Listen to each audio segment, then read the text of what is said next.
and welcome to When Religion Unravels. I'm Bruce, along with April and Sherry here.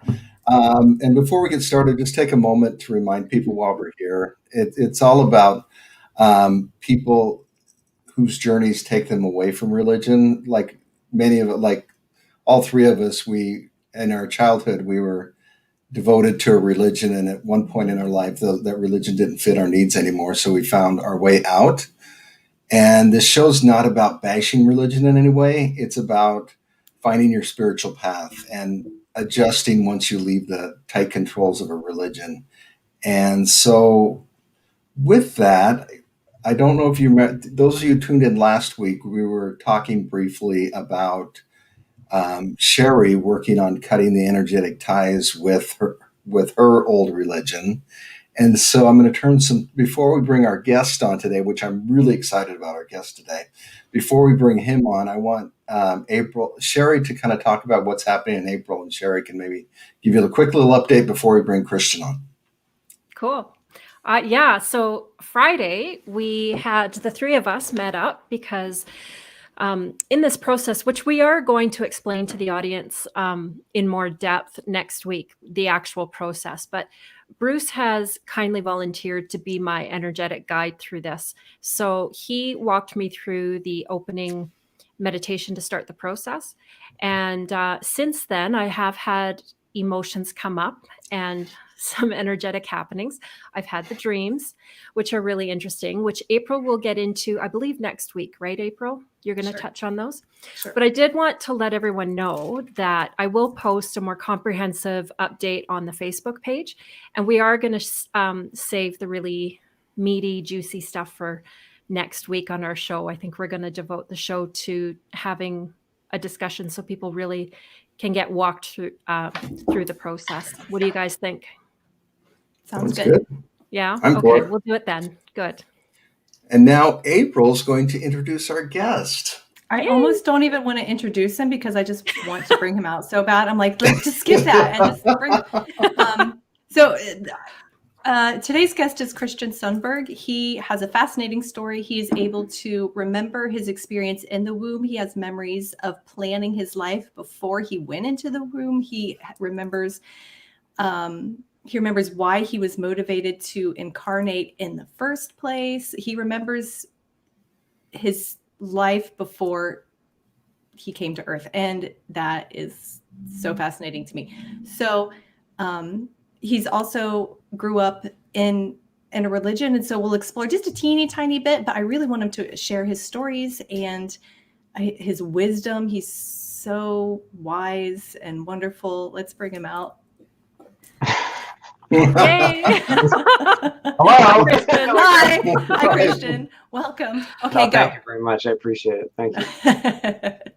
Okay, so you said that you were willing to share your pre-birth experience story. Do you want to just jump into that? Yeah, absolutely. Okay. So first of all, before I begin to attempt to speak to it, I just need to make the disclaimer that these kinds of things that we're trying to talk about are so vastly beyond language. There are no words that can be used to properly articulate the nature of who we truly are and the higher realms. It's just not possible because words are symbols. They're form of our world, and who we are fully is transcendent. It's just beyond anything in this universe that we're in. So I just have to make that disclaimer because every time I even open my mouth, it's just wrong. it just can't be right. So when I was a small child, I had memory of existing before I had come to Earth, and I remember choosing to come. And this is before the age of 5 or 6. Definitely by the age of 6, I had forgotten it. But up until the age of 5 or 6, it was like daily referenced memory for me for a while. And I used to kind of like cheat a little bit as to see what I was going to expect in my day-to-day life, because I had seen ahead before I had incarnated what I could expect, and I was like drawing on that memory constantly, and it got harder as I got older. I wasn't allowed to cheat anymore, as I got older and as I got more and more focused on the physical content. But anyway, so then when I grew up, I had no memory of that after the age of 6, and it wasn't until around the age 30. Right now, my body is 40 years old. That I began a meditation practice, and I certainly wasn't expecting anything, but after meditating for some number of months, I began to have non-physical experiences, and I also began to have this memory return to me. And when it did, it was so normal and natural. And it was just like, how did I ever forget that? It's like the most normal, natural, and close to me thing. You know, it's not like an earthly memory that gets fuzzy and like, you know, it's kind of, no, it's nothing like that. It was so personal and so real and so vivid. And I'm like, how did I ever forget that? And I, I know why I forgot. It's the nature of the veil. It's the nature of being here and being physical. So then I didn't share the memory at all for like maybe 7 or 8 years. It was only about 2 or 2.5 years ago that I felt that the timing was finally okay to share this. I just didn't feel like it was the right time. So here we are. The story is extremely personal, and but I feel like it's important that it's really important that we speak to each other and that we remind each other, because I'm here to tell you, we are not human. We are far more than this human experience. Who you are listening today, you are you. You're the you that feels like you to you, and that you is having the experience of being this person, this human. And you know, we're much more than that. Wow. So okay, so now to back way up, and again, I can't really. Time is really strange in this too, because these experiences, you have a sequence, but they also feel to me like they're kind of happening all at once. So I can't really identify exactly like, oh, there's this and this and this, but there is a sequence too. So I'll start at the beginning, as far as I remember, and that is a long time ago, before I was ever physical at all. Before I had ever had any physical experiences, I had come across a being who had been physical. And when I came across him, I was so in awe of and inspired by the quality of his being, of his nature, who he was. It's really hard to describe this, but it's like the quality of who he was so vibrant and full of joy and life. I remember even asking him, like, wow, I feel this joy, because we share emotion, we share feelings there. And I remember like feeling it from him and asking him, wow, do you really experience, you feel what I feel you feel, you know? And he shared yes. And I said, how did you possibly become this?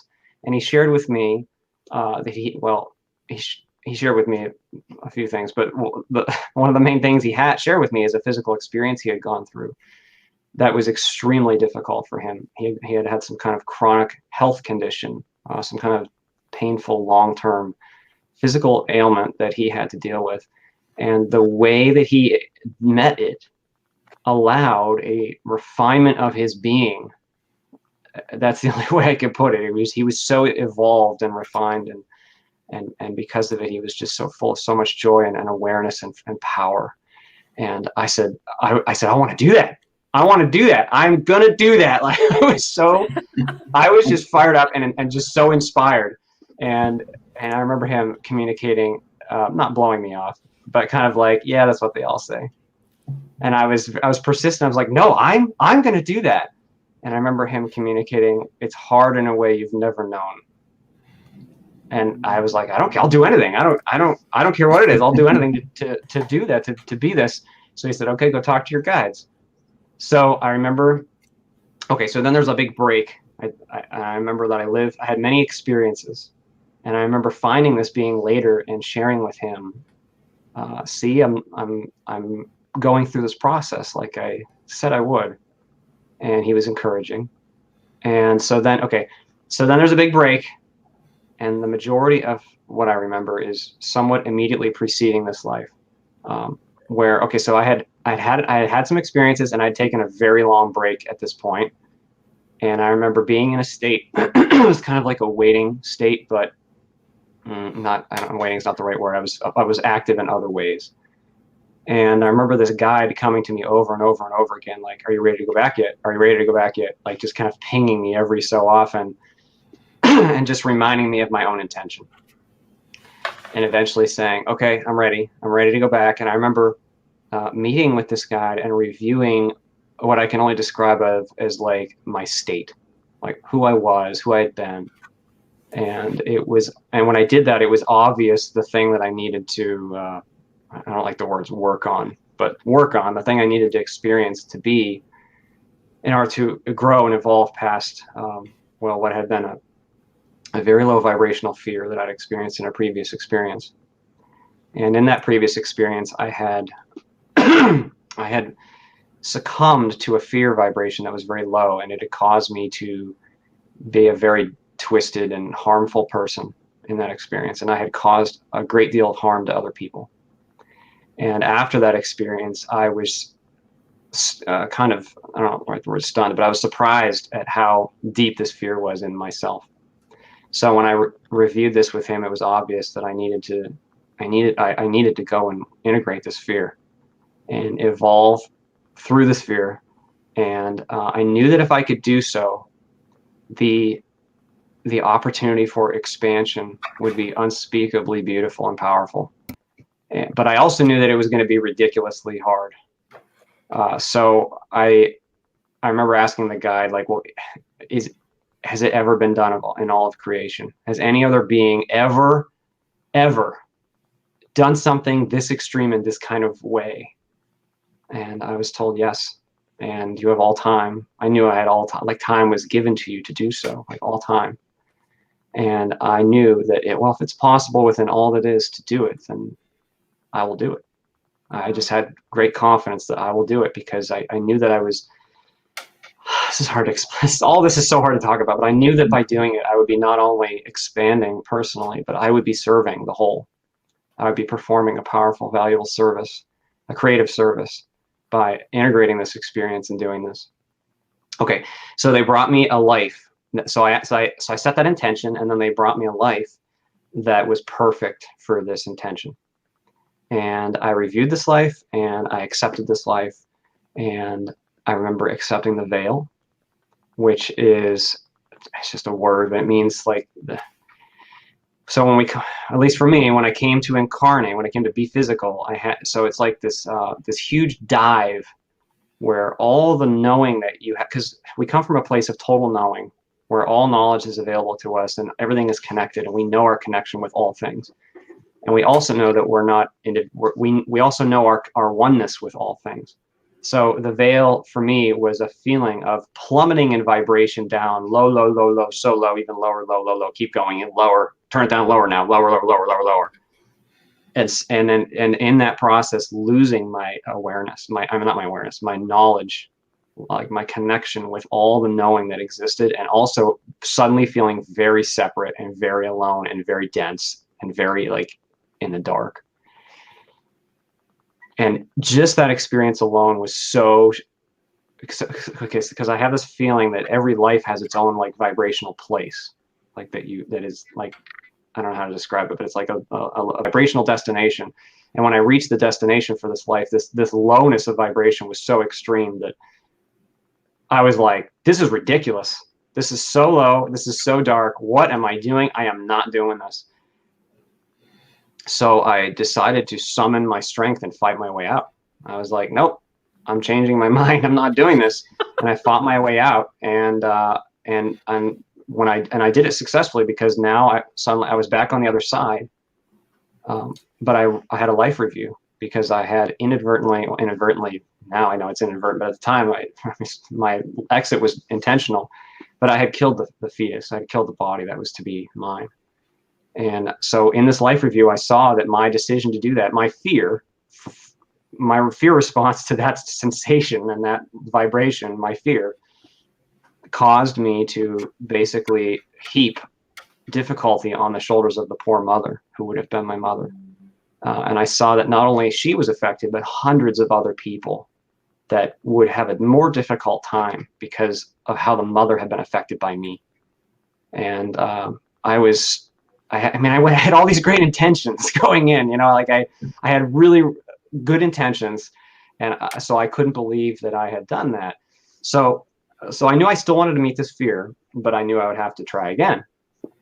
So I spent some time in between this previous experience I just described and my current life now, practicing accepting the veil and surrendering to it, basically so that I wouldn't do the same thing again that I had done the first time. And after a while, they brought me this life.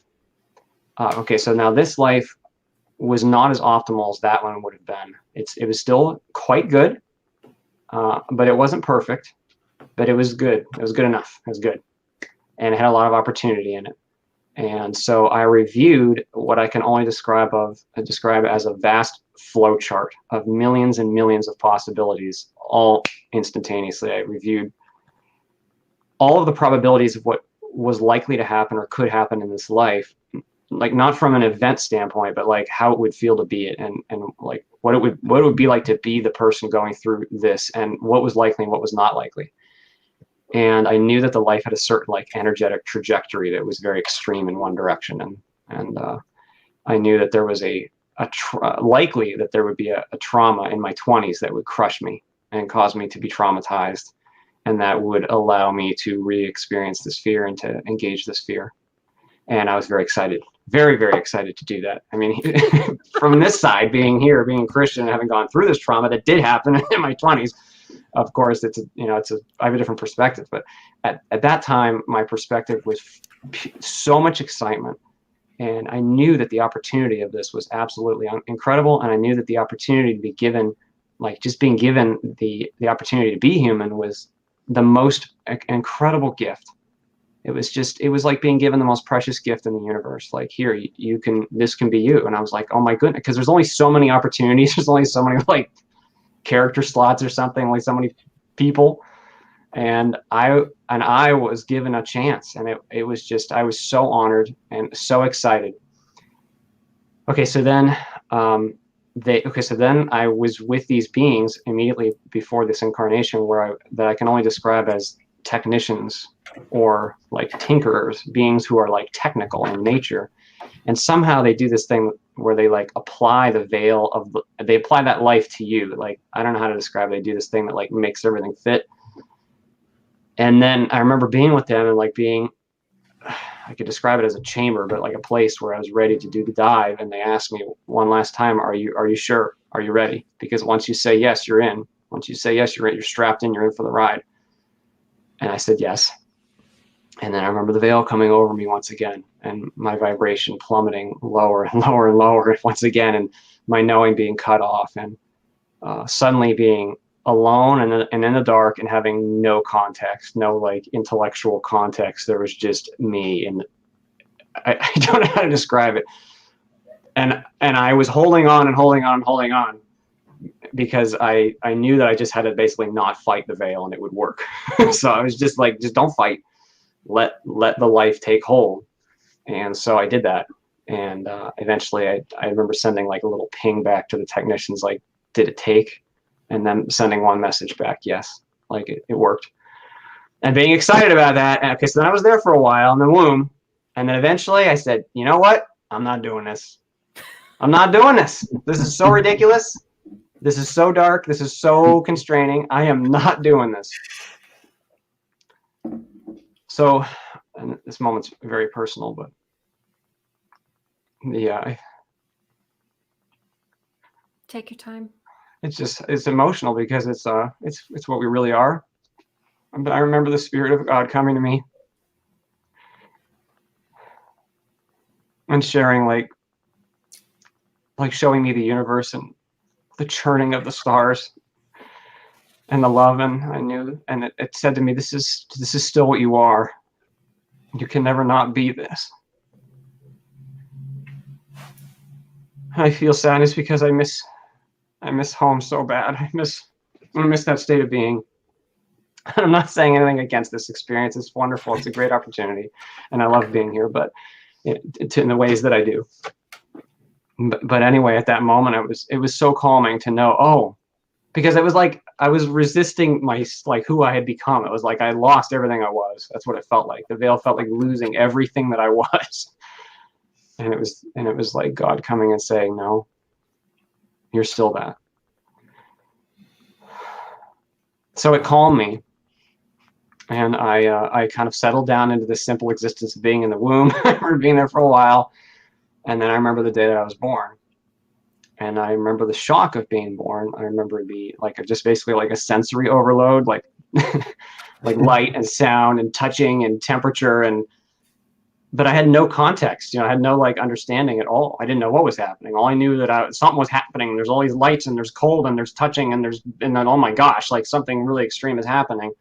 And there's these beings. I knew that like these people that I could see the faces. I knew they were beings. I didn't know what, I was like, who are these beings that are taking care of me? And I have one visual memory of that day. I remember the room. I remember the layout, where the bed was and where the window was and where the heating grate was and where the doctor was standing. I remember, just being in awe and being like super curious, like super intensely curious, like what is this place? Where am I? And that was it for a couple of years. I have some other, just sporadic, weak memories from being a baby. I remember being in the crib and I remember wearing a diaper. But then as I got older, I used to draw upon these memories, and I used to remember thinking like, everybody must know that we're just visiting. And I assumed certain things that were true in the higher states were true here. Like, for example, I mentioned this in the other video, but I remember expecting that we could feel each other's emotions here, because that's how it is in other systems. You can just share feelings. This is very normal, very natural to do that. Here, the separation is pretty extreme. Well, I remember being in a diaper, and my parents had this neighbor friend over to the house, and I remember this record being on the record player. My father was playing this music, and I remember telling the neighbor friend, watch me dance, and shaking my little tush in my diaper at the couch and feeling super funky, and the woman just like walked away unimpressed. And it stunned me, because I was like, she can't feel what I'm feeling. Like, what place is this that we can't feel each other's emotions? What is going on? Like, it was so like, I was shocked. I feel like I'm still kind of dealing with that, actually. My body's 40 years old, but I feel like every day I'm still like, what's going on with this place? Like, what's going on Earth? But anyway, so that's a very quick summary. Wow. I feel like sometimes I have moments when I feel curiosity, like, oh, what about like such and such? And there's oftentimes the veil is still very firmly in place over me. I'm very thankful for that, actually, because I feel like this memory is only made, it introduces a great challenge, because the contrast is so extreme to be here and have some awareness of where we are.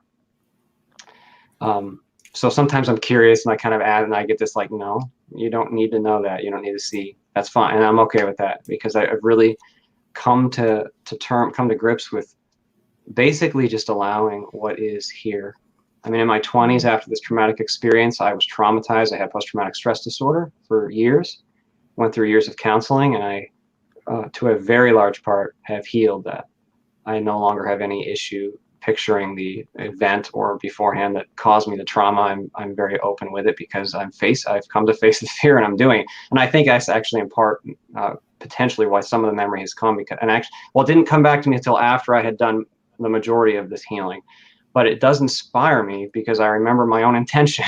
I remember like how I can help, at least in this one way, to, hopefully succeed in what I've come. What a story. Yeah, Like, thank you. Fascinating. That's amazing. We had one question that came in from Camille. Just asked, did you have any sense of what the time frame was between the life which you jumped out of to this life? No, I have no sense at all. I don't even know if it was human, to be honest. I assume it was, but I don't know that. Time is very different on that side. Linear time is a construction, so I can't possibly speak to when that might have been in our time. What I found really interesting, Christian, if we backtracked a bit to when you were speaking to that being that you just thought was amazing, like their essence and their energy was just amazing to you, and they explained to you it's because they had been through some lifetimes where they had to go through healing, which refined, I don't know if I'm saying this correctly, but really refined who they were. And I love that part of your story, because to me, when we loop it back to the intent of this show, and our audience is a lot of people who have been through experiences related to religion and so on, in their hardships, and they can get stuck in that victim mentality. And I love the lesson here that what we go through and what we heal from is only serving to refine who we really are at our core. Like, that's a beautiful lesson. And I think it's important to say that I agree 100%. And I think it's important to say that who we really are at our core, and this is like so important, is already love and peace and joy. The being that we are, you, whoever you are listening, you are a creative, powerful, loved being. That is who you are. You are a part of all. You are part of God, for lack of a better word. And it's very strange that we live in a place where not only don't we remember, but then we work very hard to teach each other otherwise. You know, we have fear that we're taught. You know, I'm not. So I was raised Lutheran, and I guess I was lucky because I wasn't as drilled into my head as it probably could have been. But I took it very seriously, and I definitely saw the world through a religious lens for probably 20 years. I was very active in the church. In fact, I was very close to going to seminary and becoming a pastor. And so I came from that, and it took an awful lot of bravery and humility. At least I felt that way when I eventually discovered that a lot of what I believed was not, just wasn't as accurate as it could be, next to the love, like the freedom that is the truth. You know, the truth is so freeing and so full of love and joy. Anything less is doing a disservice to who we really are. So I don't know if there's a bit of a tangent, but I just want to say that because, I know that, we often try to frame who are we within a religious context, and it's just very difficult to do that. Yeah, it is difficult. The other part of your story that I think was really, really valuable for people listening is you described in great detail how your choices for this lifetime and the other lifetimes that you chose were set up in such a way to fulfill your path and your intention for being here. And the reason I find that such a great point is because anything we've gone through, especially in the context of religion, we chose this because we wanted to learn certain things.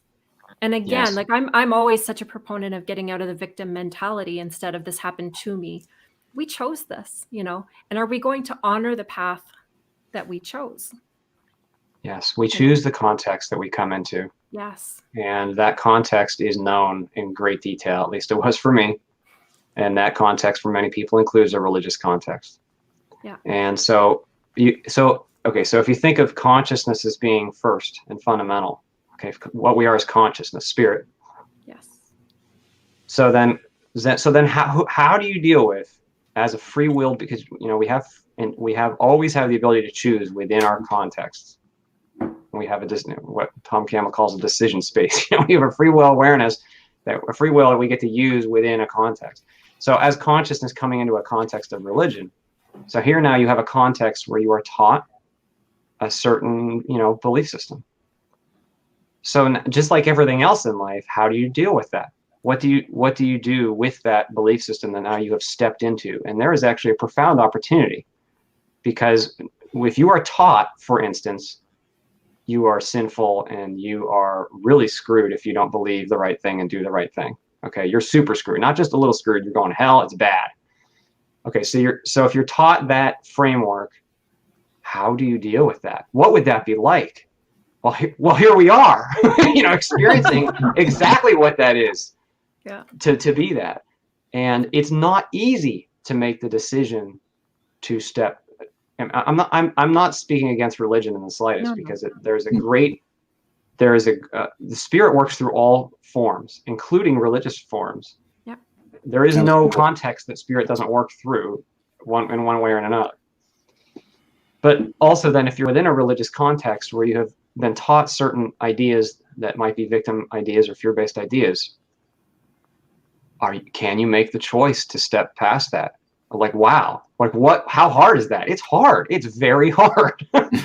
Like, I have so much respect for you guys and for everyone who is able to take that personal ownership and make that step, because I was a part of that too. It's not easy. It's really, really not easy, because it feels like when the answers are all handed to you in some way, That's easier. It's not easy to say, wow, I really need to change and grow and take personal ownership. Personal ownership is hard, but we have the opportunity to do that here. So anyway, to speak to your original point, yes, we do choose our context. Absolutely. Even difficult contexts. I know that's so hard for the human ego. It is. We don't like to think, I would never sign up for this. The thing is, the soul is so free and so powerful and so good and just so powerful and good and free and full of love and immortality that the opportunity to know the extremes of duality offer extreme opportunities. Yeah. And we are so bold as to even come and can we come even here and be loving? Mm-hmm. Can we come even here and love each other and help each other and work past our own fears? Can we? It's a good point. And here we are. And guess what? This moment, this day is the opportunity. Like, you can't affect what feels like the past. It's actually all now, but what feels like the past, you can't affect that right now. But now all the power is right now. And so today is the day. Like, you don't have to move mountains. You just have to meet your experience the best you can with openness, love, personal ownership. Be there for the person next to you. Meet your own fears. Do what you can in this moment. The small stuff is the big stuff. That's what we come to do. That is success. And there's so much power involved with that. And it's like, this is the opportunity. We've all come so far. We've all lived a long life. Not one person listening today hasn't gone through incredible suffering of some kind. I mean, everybody here deals with crazy hardships in whatever form. Some more extreme than others, but everybody has their really tough times. But here we are today, and I mean, just here to say this is the opportunity, this moment, this day. What you do with this, what you do with your walk from, if it be religion or stepping past abuse, finding your power after you've been taught that you're powerless, finding the love that you are worthy of and that you are when you've been taught you're not worthy of love. You are free to do that. Beautiful. I feel like the words you just said were so profound, especially when you said the small stuff is the big stuff. Do you think that you were, I'm going to say, gifted with this knowledge of remembering, but you've also pointed out that we all can do it. But first, do you think that you were gifted with that so that you can give these words of encouragement and maybe reach, a small number of people, a large number of people, and help them on their way? Like, why do you think that you have this? And then I guess the secondary question is, why do you have this and we don't, and how can we? Okay, so first of all, I'm in no way special at all. And I don't know if I have some kind of, I don't know if my pre-birth memory did not include anything about being spreading this information. I mean, I don't know. I do remember, however, asking to have a small bit of memory this time. I remember asking, is it okay if I just don't want to forget everything this time? Like, I remember being kind of kind of feisty about it. Like, I don't want to forget every single thing. I want to have just a tiny, tiny, tiny, tiny little bit of memory. Can I do that? And they said, yes, but it will make the journey much more difficult. But I knew then that having even that greater difficulty was greater contrast, which was greater opportunity for growth. Like, I knew even that would allow this to be even more growth could be possible for me. Now, I do feel called to speak to people, not because I have some knowledge that's, in fact, I don't have any special thing. Like, everything I'm talking, so every one of us is what we are. And actually, I don't mean this in a negative way, but it seems almost a little comical to me that such powerful spiritual people when we don't remember. Like, it's kind of like a big joke. I don't mean it in a negative way, but it's almost funny that we've all forgotten. But that is the nature of Earth. This is the place where you come, you forget everything that you are, you go super, super, super, super, super deep into being human, being biological, having to eat and do all that stuff. But who you really are is always spirit, always consciousness. You're always you. And just because you're veiled, that doesn't make you any less you ultimately. Mm. And so I'm simply honored to take the risk of saying that. I say the risk because I know I'm putting myself out there. This is not mainstream, awareness stuff we're talking about here. But I think it is very important that we remind each other, because we've all made some kind of similar choice, and we all are immoral spirits, every one of us. Well, I love the reminder. And I have two philosophical questions, and I can also hear myself echo, so I hope that goes away. I don't hear it.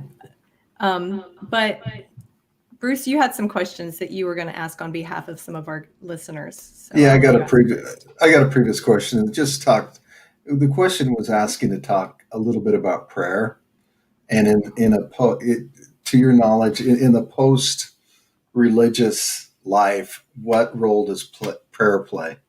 Yeah, I still pray every day. I'll put it that way. I don't feel okay. So I would say consciousness is what is real. What is. So the isness that is consciousness. And what does it do? It intends. It makes choices. That's like the fundamental thing that's happening in this reality system and everywhere else. There's awareness, there's spirit, consciousness itself, you, and you're engaging a context and you're making choices. And the fundamental movement of spirit is that we use the word intent. So it's like, why are you making, like, what is behind making your choices? Like, why are you making the choices you're making? What is your actual intention? That intention is super important and powerful. It's an active ingredient. It's like the active movement of what is, beingness moving. And so why do I say that in the context of prayer? Because prayer is a setting of intention. It is setting your intention back toward source, toward God, toward the divine, or whatever form you use to do that, and intending whatever you're intending, whether it be a loving intention for another person or a thankful intention, whatever. And that intention is powerful. So whether you put the word prayer on it or not is not the active ingredient. The active ingredient is your consciousness focusing and intending to connect with who you really are and with God. I still pray every day. I often speak out loud when I pray, and other times when I've been meditating, I feel no need for words, and I simply am a part of that which is, and it is beautiful, and that itself is kind of like prayer. It doesn't need a new statement, but I also allow myself to be, if I'm physically oriented today, if I feel very physical and I'm wrapped up in the physical context of the play that we're in, that's okay. I will pray out loud, and I do that commonly. It does have effect and power commensurate to the intention that is being wielded. And the other thing is, you talk a lot about meditation.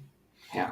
And when you typically meditate, are you trying to go into a nothingness state, or how do you meditate? Is just curious. Yeah. It's funny because you would think that you could just say, oh, this is meditation, but Yeah. there's not really any good words for that either. But because, so the human personality likes to think in form. We like to think in things and objects and action. So we like to know, okay, meditation, what action is that? Well, I can give you the action that I start with, but ultimately it's not about an action. It's ultimately what it is. It's a movement of consciousness back to itself, without having to be caught up in form, which means thoughts. So how I typically start meditating is, personally, I will imagine a shape in my mind, like a square or a triangle, and I will simply draw my awareness along the shape and keep my attention there, my whole body's attention, as focused as I can. And if thoughts come, that's okay. As soon as I realize I'm thinking, I go back. And if you do that commonly every day, and you allow yourself to you have to be fully present with the experience. It's not about performing an action in your mind so much as it is a movement of intention, like I said. And if you do that enough, then I like the metaphor of, it's like putting a stick in the river. Or I don't know if you were like when I was a kid, I used to play in pools with my friends, and we would make a whirlpool in a pool, and the water would get moving, and then there'd be all this water momentum. Thinking is like that. So we think all day long, every day, I'm this person, I got to do this, I got to pay these bills. Oh my gosh, what's going wrong? This person doesn't like me. Who am I? Blah, blah, blah. And these thoughts just are constantly arriving, you know, and then we don't even realize that we actually set them into motion by buying into the importance of these various things. So the thoughts are actually arriving to serve us. We set that momentum in motion. And so meditation is like taking time to completely allow yourself to focus on one neutral thing and not focus on those many thoughts. And you don't slow down the thoughts yourself. It's just that the thought momentum slows on its own because it's like hitting the stick. You know, it's very gradual. But like all these spiritual topics, it's not a quick fix. We live in a quick fix society. Spirit doesn't do quick fix. We do rich, deep, and dirty. You know, we do everything that we can. So meditation is like that, and so it's very helpful to not judge yourself. Just set aside 40 minutes a day, and then just do this for like half a year, really, before you even judge at all. Is it helpful? Just allow yourself to do it, because what happens is when you do this, you're basically using your intention to give yourself permission to not like focus on all these thoughts, and eventually the thought momentum slows. And eventually, not too soon, but eventually you can drop the object of focus and you can just experience exactly what is, what your living awareness of the present moment, what that awareness is. You just experience it. And larger parts of yourself rise up on their own. That's how I experience it. I can't go get that. And then when it rises up, it's like profound peace and joy. And then as soon as it happens, the ego's like, oh, I gotta go grab that. That was great. How do I get that back? That's not how it works. You can't go grab it. It arises because it's what you already are when you're not wrapped up in the forms that are so stimulating. Wow. Every time you talk, I've got like 100 things going off in my head about, you know, things we can't talk about here, but I would love to delve in deeper. Like, you are such a deep well of knowledge and wisdom, and we really thank you. I appreciate you saying that, but I feel very much a fool and a weak student of life. Honestly, I'm in the muck.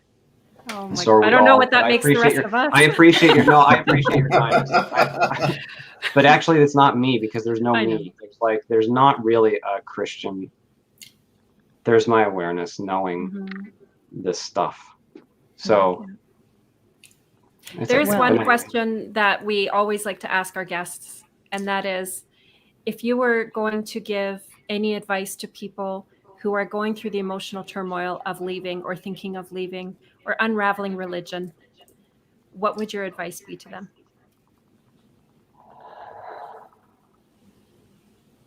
I think that the most important thing I could possibly say is that you're loved. Whoever you are completely and utterly loved and accepted. You are accepted the way you are right now. Like, with all the dirty, all the whatever, like, you think God doesn't know? I mean, you think all that is doesn't see and doesn't know you? No. It's all known. So you are accepted as you are, and you are loved.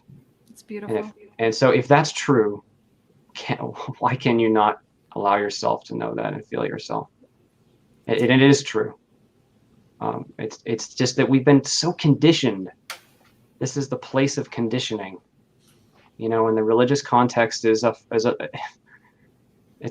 conditioning, but it's also one that, I mean, like all form, we buy into it. And once we buy into it, we have a hard time finding our way out. That's the nature of being human. Yep. April, you had some questions? Yeah, you mentioned before you incarnated, that you were still in spirit and you realized that there was this one fear that it was obvious to you that you needed to integrate, or you hadn't fully integrated it yet.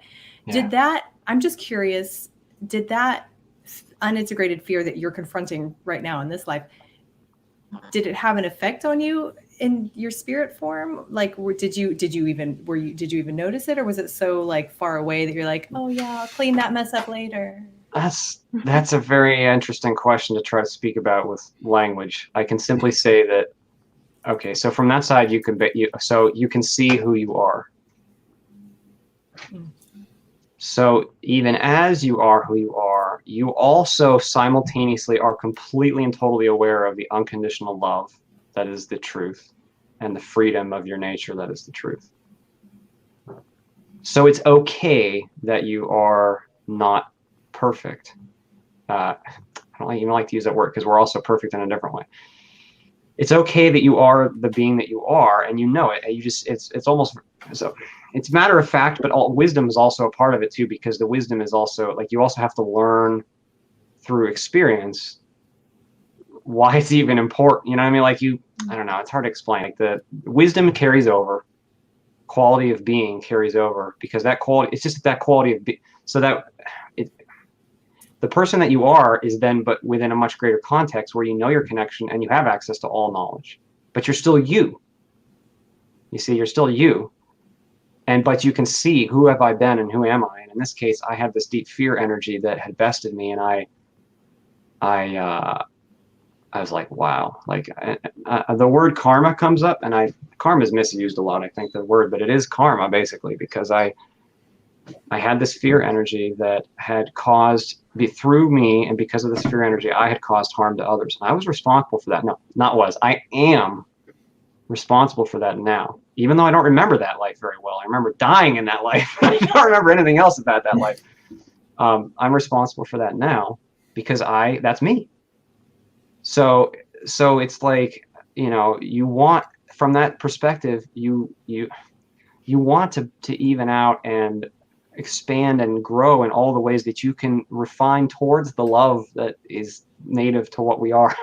Just don't know how to describe. Words are so paltry, they just don't work. I don't know if that speaks to your question.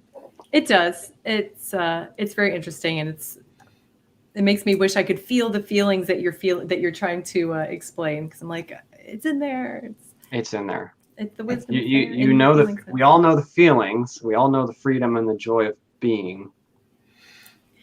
Okay, so another question is that you mentioned that when you abandoned ship on the fetus that was going to be the perfect life, you said you could see how much pain and difficulty you had put on that mother, and how much more difficult the lives of the people close to her became because of her life being difficult. Yeah. Now we come here because it is a difficult experience. So how do you I just want to interrupt really quick. I wouldn't say we come here because it's a difficult experience. We come here because the constraints are high. There's a difference. The constraints being high often leads to a difficult experience, or is experienced as difficult. But the spirit does not necessarily, nothing is required to be painful or difficult. It's just that the constraints are so extreme. Anyway, what were you going to say? That's a good correction. I just wondered why I guess I'm trying to figure out the question now. Like, how did making someone's life more difficult feel like? How is that bad? I guess I'm not saying that it's. I had so much respect and love for her, for all the players in the game, and I knew that I'd only made their journey harder. Okay, so from that perspective, the players in the game are like superheroes. And actually, there's a great near-death experience I love by a woman named Amy Call. She said something similar. She said that our non-physical friends see us who are human as like the superheroes because we're willing to engage this extreme experience of high contrast, high duality, high density, high veil, not knowing who we really are, like, holy cow, separation. That's what we got going on here. And so I had so much respect for them, and I only wanted the best for them. So I couldn't believe that I had made their task harder. Not their task, but their experience harder. And that's not in alignment with what I wanted for them, because I love them. We all love each other. That's who we really are. Now, you also have mentioned before that there have been experiences that you've had where you were able to, because you're so aware, like, I don't know, this is me pontificating maybe, but because you're so aware of the reasons that you came here now at this point, I feel like you're able to pick up on the energy of other people and sometimes see into the gifts of their state of being while they're here. Do you feel like expanding upon that at all? Yeah, I sometimes do feel that. It depends on where my focus is. If I've been meditating commonly, and if I have more non-physical focus, it's quite common for me to experience the energy of other people and to see more of that than like their physical face. When I'm more physically focused, like if I'm at work for 2 weeks straight and don't have a chance to meditate or something, it's much less so because I've been getting deeper into the physical by staying focused on it. But so I do have some sense, but I try to be I'm very skeptical too. Like I know I'm sharing all this like really out there stuff, but I'm very careful about like drawing conclusions and but I do get information. Sometimes I sense certain things about people that I very much relate to. I mean, I've met people who I feel are in my soul tribe, my group of souls that I just know really, really well, and I can't help but talk to them, So I do have experiences like that. I've also had some non-physical experiences. So I occasionally have out-of-body experiences, and I've had several times where I've had experiences with someone I know who's alive while my body was asleep in these cases. And then I've been able to confirm with them the next day that we had that interaction. It's like a fun thing I like to try to do. I've had 4 times I've been able to do that so far. And in those experiences, I have there's a huge amount of energetic sharing of, what's really going on, who we really are. Words are so pathetic. Our normal method of communication is sharing huge volumes of information that's all emotional and full of all perspective, and it's like not misinterpretable like words are. So anyway, so I always say I only have the tiniest fragment of that sometimes here. I liked the story that you shared of the woman when you were in the gaming store and the sense of her that you experienced.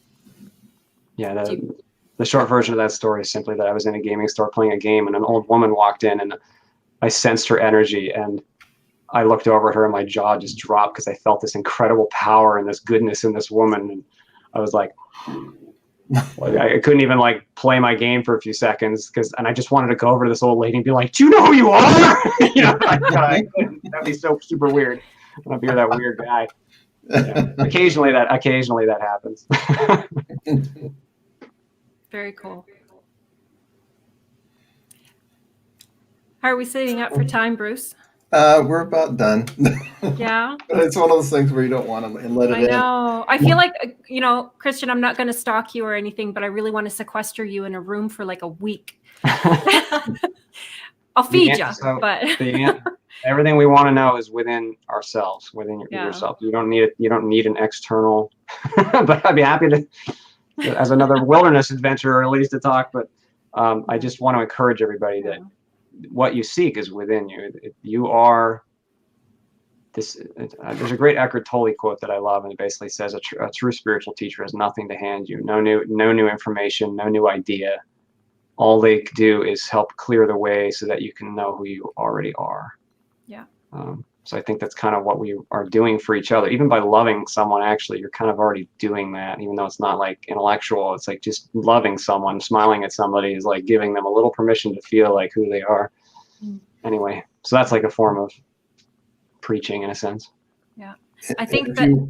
Go ahead, Bruce. I always said, if you want to learn more about Christian and some of his blogs that he does online, it's called walkinthephysical.com. And I posted it in the chat here so everybody can have a copy of that, because it's just fascinating to go read those things and just to learn about where his mind is and some of the insights that he has. And so I would encourage everybody that's watching to go do that. Because I hear rumors that you may be writing a book too. Is that true? Yeah, I'm basically turning the blog into a book.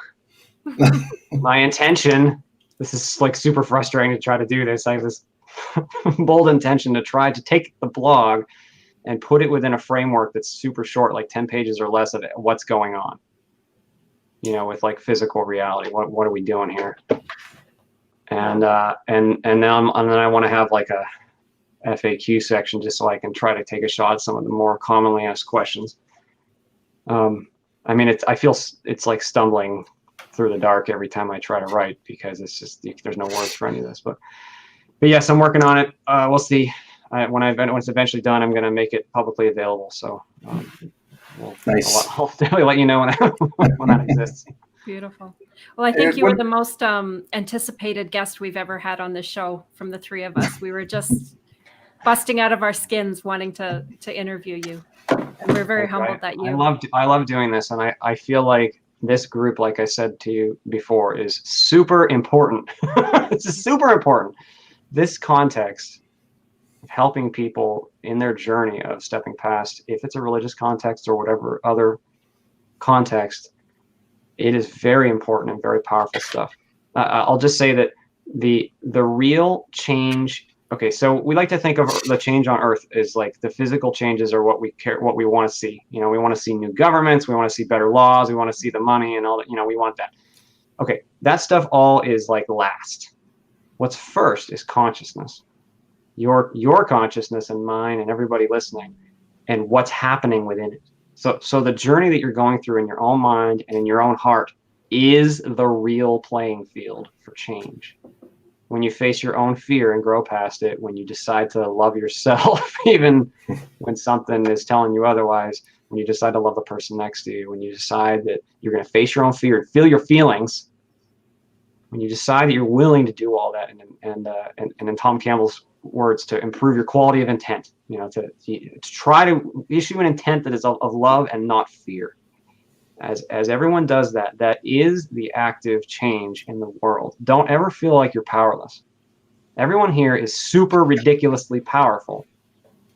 You just are having an experience of being, you know, one human out of a few billion of them, and it seems like you're not powerful. Well, you are powerful, and our consciousness is all connected to each other. So when a group like this comes together and helps even one person to awaken and know the truth of the freedom and love of their own being, that is powerful stuff. It's like a light going on in the sea of consciousness that gives permission to everybody else to face their crap and wake up too.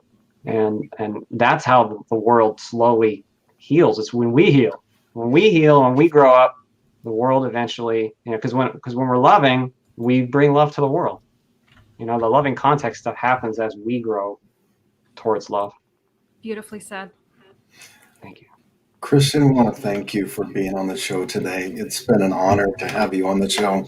And I'm honored to be here. Thank you. I know I speak from all of us that it's just, you're an amazing soul. And we feel, since the first time I heard you talk, I felt connected at the soul level in some ways. Thank you, brother. We're all connected at the soul. We're all connected at the soul level. I felt it though. Anyway, thank you. And we'll say goodbye there. And Thank you.